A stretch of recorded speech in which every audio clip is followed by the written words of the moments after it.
Quando a gente pensa em recuperação das dependências químicas, nós sempre temos que considerar que o processo de recuperação ele vai além da abstinência de drogas, de ficar limpo, ficar em abstinência, né, e de simplesmente também tentar encontrar uma medicação para ficar limpo e ficar em abstinência.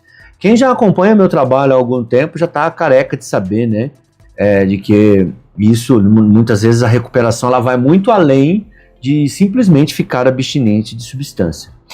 E dentro desse contexto, o que é importante então na recuperação, já que só ficar abstinente não é exatamente o que faz uma pessoa viver em sobriedade por longos anos, né, por vários anos, porque existe uma diferença entre parar de usar e ficar 2, 3, 4 meses abstinente, né, contando dias limpo, vamos dizer assim, e existe desenvolver um estilo de vida consolidado na sobriedade, né, consolidar a sobriedade como parte da sua identidade e do seu estilo de vida. Bom, nesse vídeo eu preparei 6 elementos centrais do processo de recuperação que exatamente vão falar nesse sentido de que sobriedade é construção de sentido. É nesse sentido que eu quero falar. Sobriedade é construção de sentido. Se você quer ficar em abstinência, né, é só tomar remédio e ficar contando dia limpo aí. Você vai ficar 2, 3 meses abstinente e tudo bem. Se você quer viver em sobriedade, aí tem a ver com construção de sentido. Não é colecionar dias limpo, nem ficar tomando remédio achando que isso vai fazer milagre. Sobriedade é construção de sentido.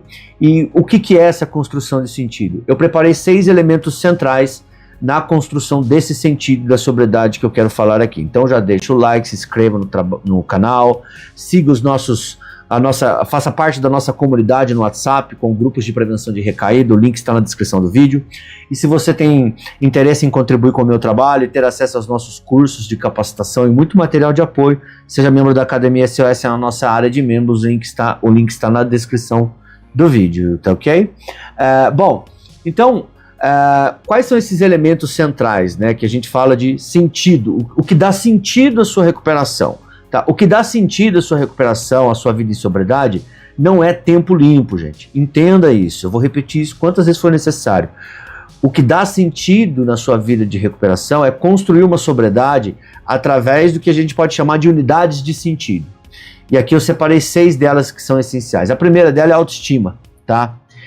Melhorar a autoestima, ter autoestima, reconstruir o seu valor próprio é essencial num processo de recuperação duradouro.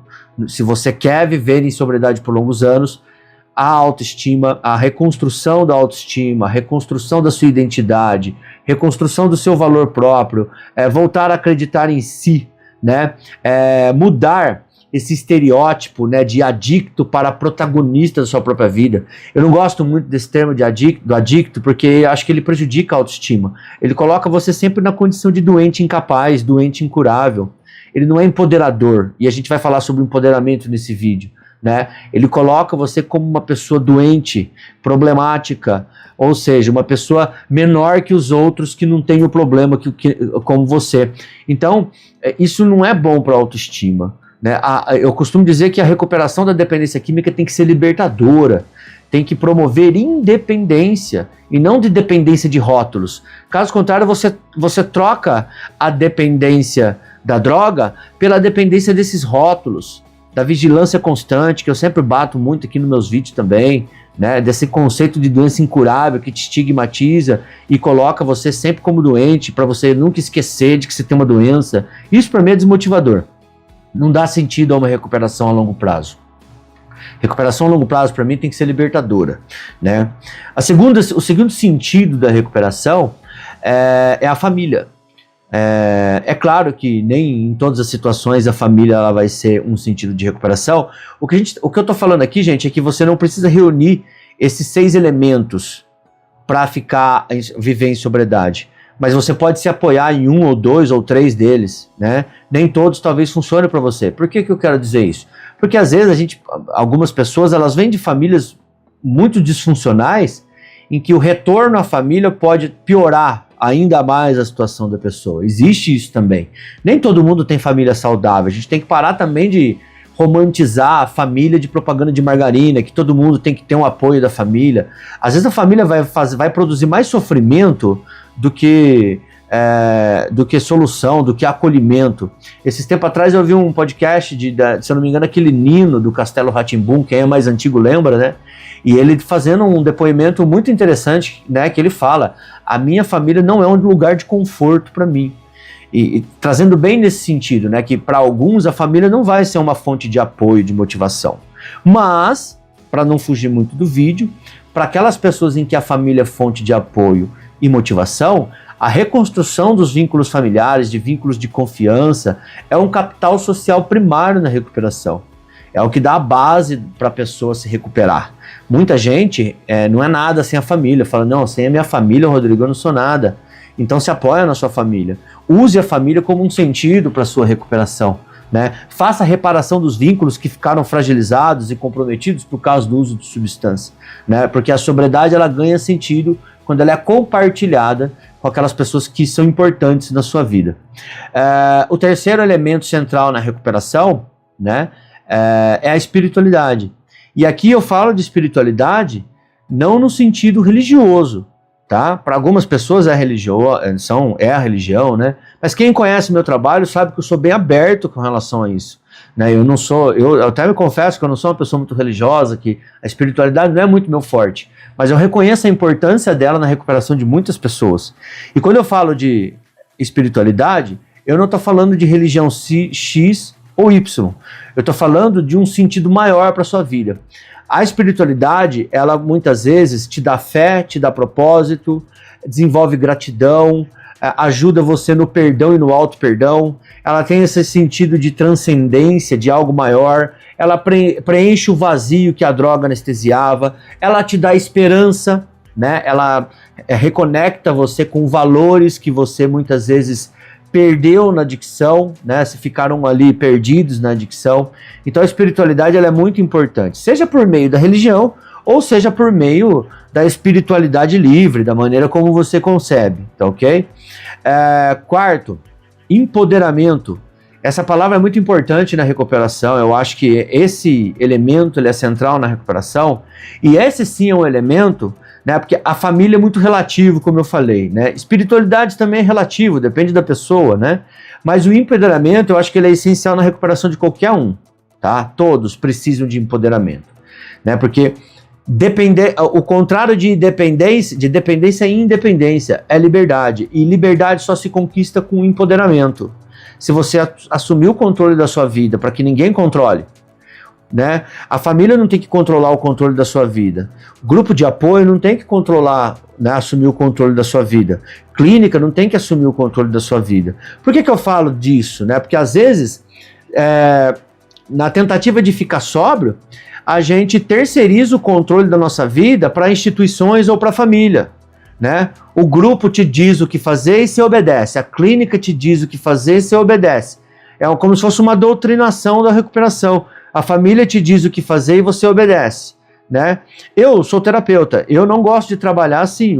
A minha terapia é baseada na autonomia do sujeito. Não sou eu que decido o caminho de recuperação para a pessoa.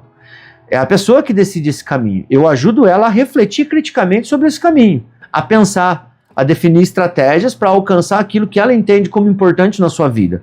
Então, empoderamento é um elemento central na recuperação, porque é através do empoderamento que você vai retomar o controle da sua vida, para que você só não simplesmente troque o controle.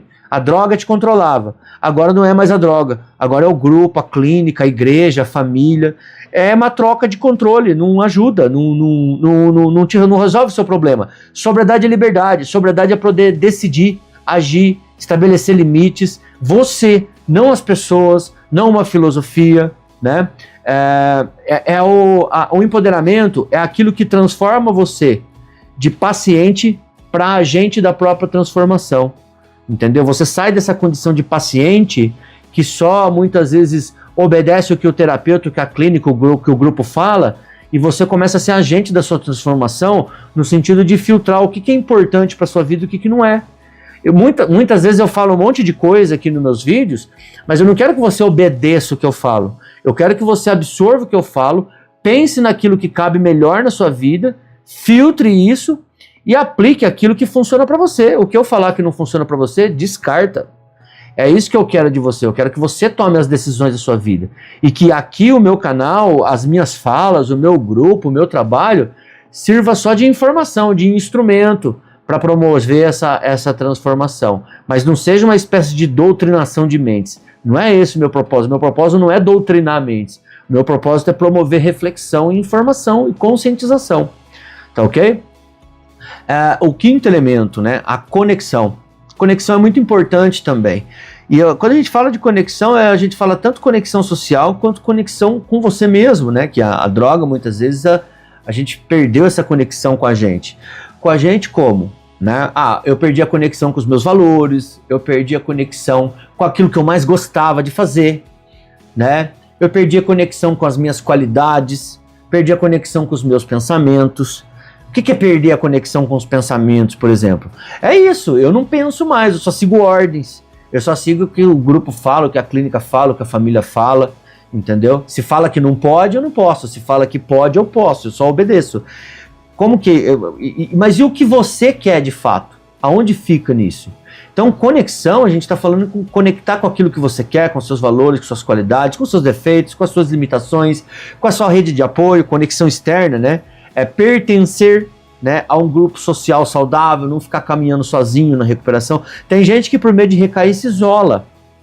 E daí não dura muito. Por que a pessoa, quando ela se isola, ela fala, não, eu vou ficar em casa, não vou sair, não posso ver ninguém, porque eu tenho que evitar hábitos, pessoas e lugares. Aí a pessoa cai no isolamento, aí o que acontece? O isolamento deixa ela deprimida, tão deprimida, que ela volta a usar.